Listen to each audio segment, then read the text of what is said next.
Yeah, alright, so I am going to try to do as much like commentary and analysis type stuff as I can.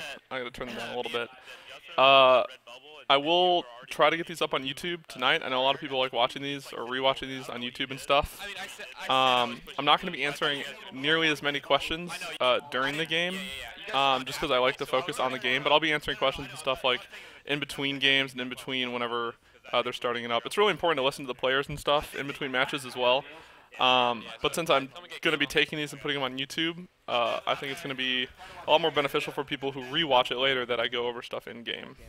That was a really good play by Eric, at least off the start. You saw he rushed rail.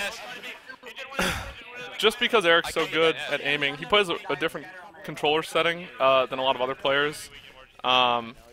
He doesn't play bumper jumper, I forget what he plays, but he just obviously has really good aim and is one of the better players, I think, with a railgun. And it's just really beneficial for him to be able to immediately push off the start of the game. You saw him pick up 2 kills and it almost gave us map control off the start with that, which is so beneficial. Mid hallway and top railgun.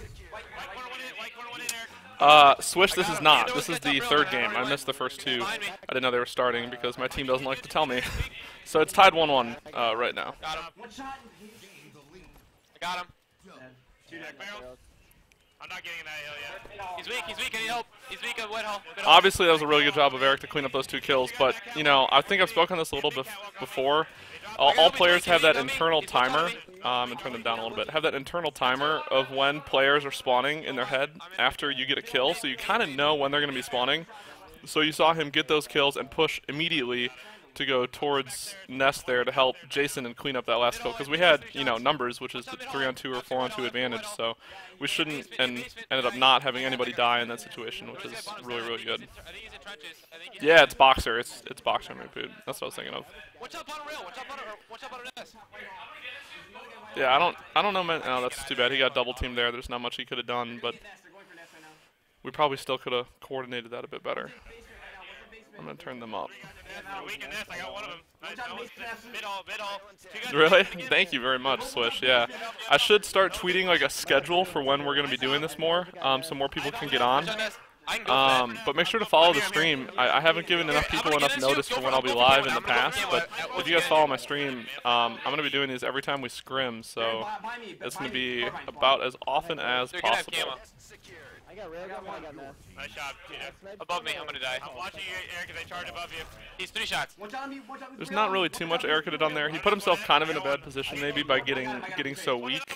He didn't really need to push, but at the same time he still did a lot of damage. Rail was down in basement as well. He has it now.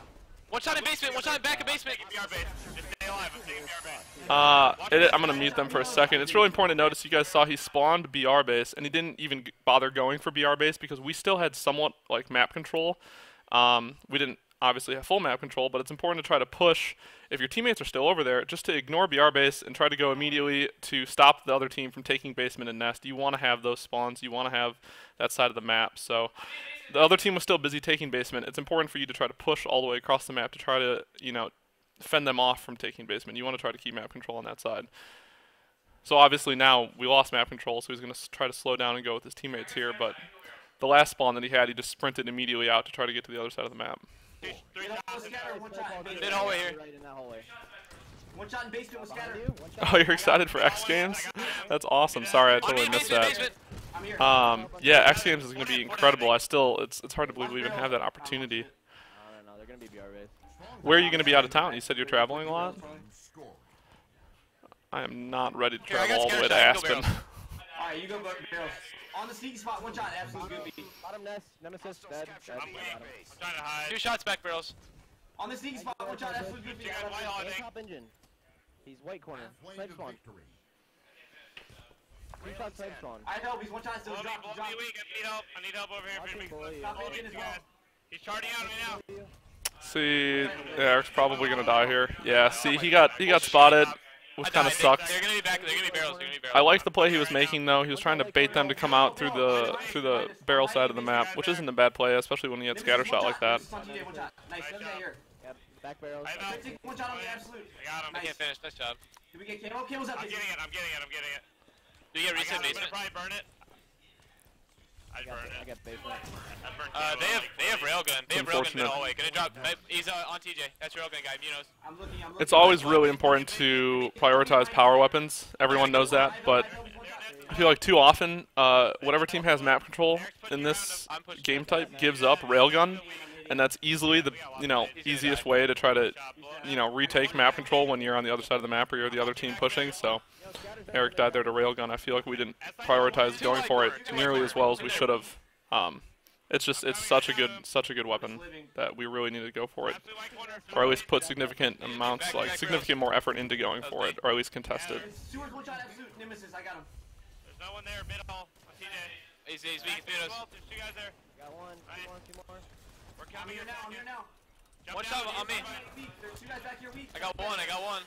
Just another example right there of Eric doing a really good job of staying alive and just inflicting as much damage as possible before dying. Just being a hard kill makes it so much harder for the other team to try to get control in that situation. Like, it pulls those players out of position to have to go even farther forward just to try to finish the one-shot guy that they had in Eric.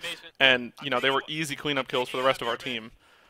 So even though, he doesn't necessarily didn't, have anything show up on the stat sheet right there, it was still a really good play.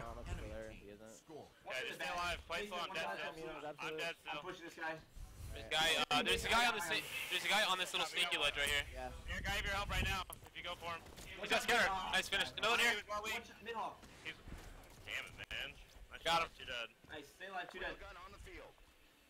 White corner right now. They're in nest behind you. They're gonna go white all to your right. They're gonna go to your right. No, he came out. He's weak. Got railgun. I got railgun. I'm coming. And catwalk. They're both really weak. He's sitting on the ledge. Jason, to your left. And he jumped out of me. One shot Rail absolute weak. yes. I got 2. I'm gonna die. He's weak on me. On He's my weak. white You hall. guys on me still. White hall. Weak still. They have a rail there. I hear him complaining in the background, so I know something funny Mid hall on happens. Eric. I'm looking. Eric is weak. He's charging you. I know as well. Sight spawn 1 hit or 2 hits.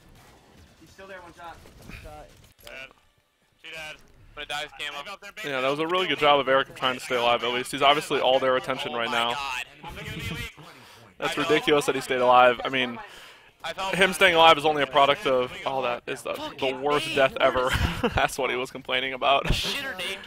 Him staying alive is a product of our team being aggressive. If our team wasn't aggressive there, he would have been totally collapsed on, because the other team knew exactly where he was.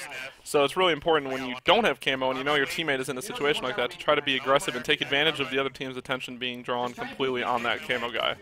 So when your team does have control of that camo, you want to really take advantage of that. I was like, oh god, that's what he's bitching about? It's the most unlucky death I've ever seen. Did you see that fucking name?